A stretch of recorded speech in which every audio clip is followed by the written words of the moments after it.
목사님 안녕하십니까? 안녕하십니까.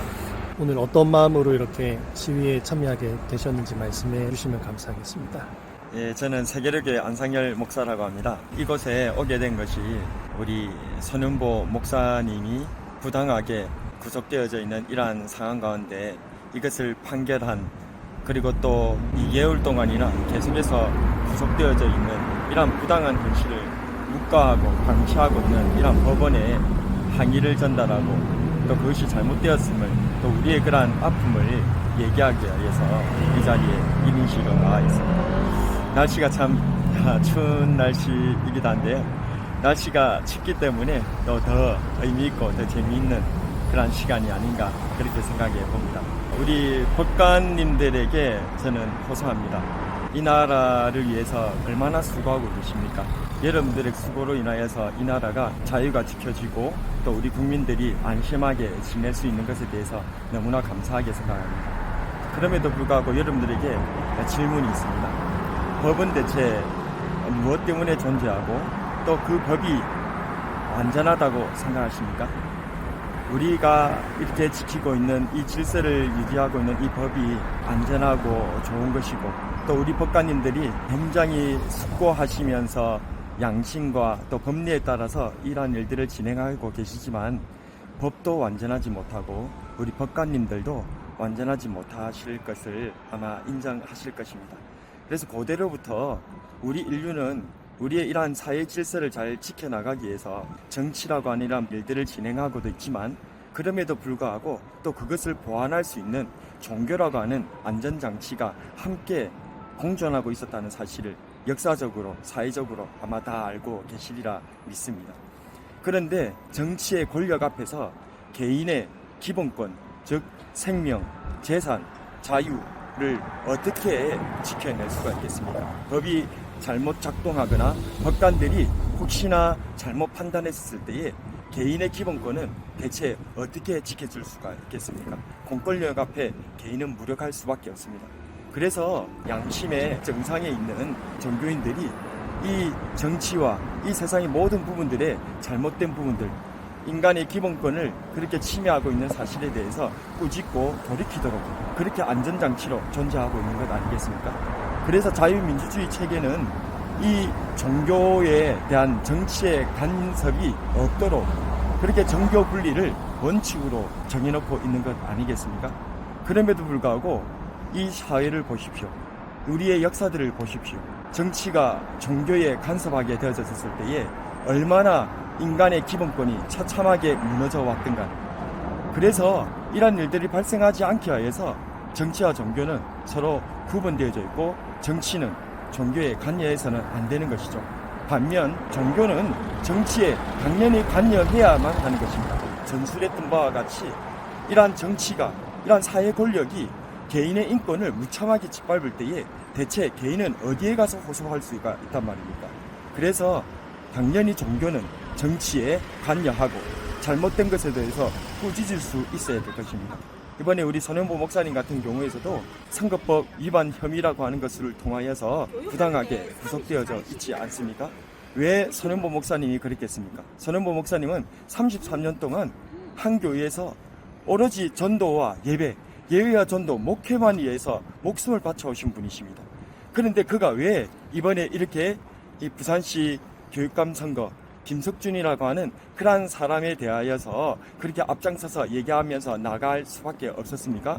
그것은 김석준이라고 하는 이 교육감, 그때 당시 후보였죠. 그 사람이 통진당의 전신에 그러한 몸담았던 사람으로서 부산에서 지부장 그리고 또 위원장을 역임했던 사람 아니겠습니까? 현재는 전교조의 활동으로 인하여서 퇴출되어졌던 교사들, 그들을 불법적으로 복귀시켰던 그러한 혐의로 수사를 받고 재판을 받고 있는 사람 아니겠습니까? 심지어는 그가 교수로 재직하고 있을 때에 자기 제자들을 성추행했다는 그런 오용마저 미투 힐러들이 이어지고 있는 그러한 사람이 우리의 다음 세대, 우리의 자녀들을 그렇게 교육한다는 것이 어떻게 신앙적 양심으로서, 목사로서 가만히 있을 수가 있단 말입니까? 무신론과 유물론에 기반한 그러한 반성경적이고 반하나님적인 그러한 교육을 학교에서 공교육을 통해서 가르치려고 할 때에 어떻게 교회가, 어떻게 그리스도인으로서, 어떻게 목사의 양심으로서 그것을 묵과하며 가만히 침묵할 수가 있단 말입니다. 그래서 우리 선현보 목사님은 이에 목사의 양심으로 그리스도인으로서 소리를 낼 수밖에 없었던 것입니다. 이러한 부분들에 대해서 깊이 다시 한 번 더 숙고해 주십시오. 인류 역사가 정치가 종교에 개입했었을 때 얼마나 처참한 결과, 인간의 인권을 어떻게 유린하고 있었던 것을 다시 한 번 더 기억해 주시고, 우리 세계로 교회의 8,000명의 그러한 성도들이 눈물로써 우리의 담임 목사님이 다시 돌아오기를 기도하고 울고 있습니다.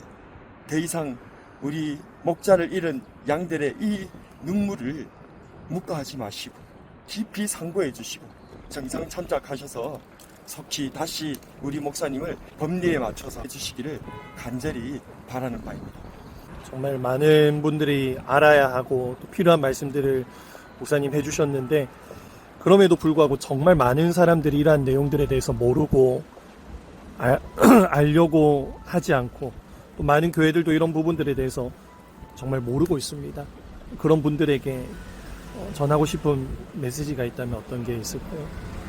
예, 저는 여러 가지 많은 얘기를 하고 싶지만은 그러나 시간상 우리 선현보 목사님에 대한 그런 오해들이 너무나 깊은 것 아닌가 싶습니다. 제가 앞서 설명드렸던 바와 같이 선현보 목사님은 33년 전 이 부산 강서구 염전 마을에 아무것도 보지 않고 오직 복음을 위하여서 그렇게 오셔가지고 헌신하셨던 그러한 진정한 목회자입니다. 제가 가까이서 뵀었을 때에도 제가 발끝까지 따라갈 수 없을 정도로 영혼 구원에 대해서, 하나님에 대해서 얼마나 헌신해 나가시는 그런 목사님이신 줄 모릅니다. 그런데 여러분들에게 하나 질문 드리고 싶습니다.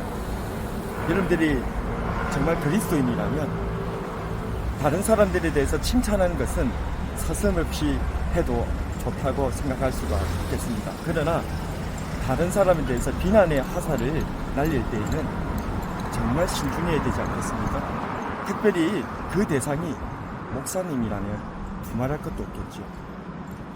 선현보 목사님에 대해서 얼마나 알아보셨습니까?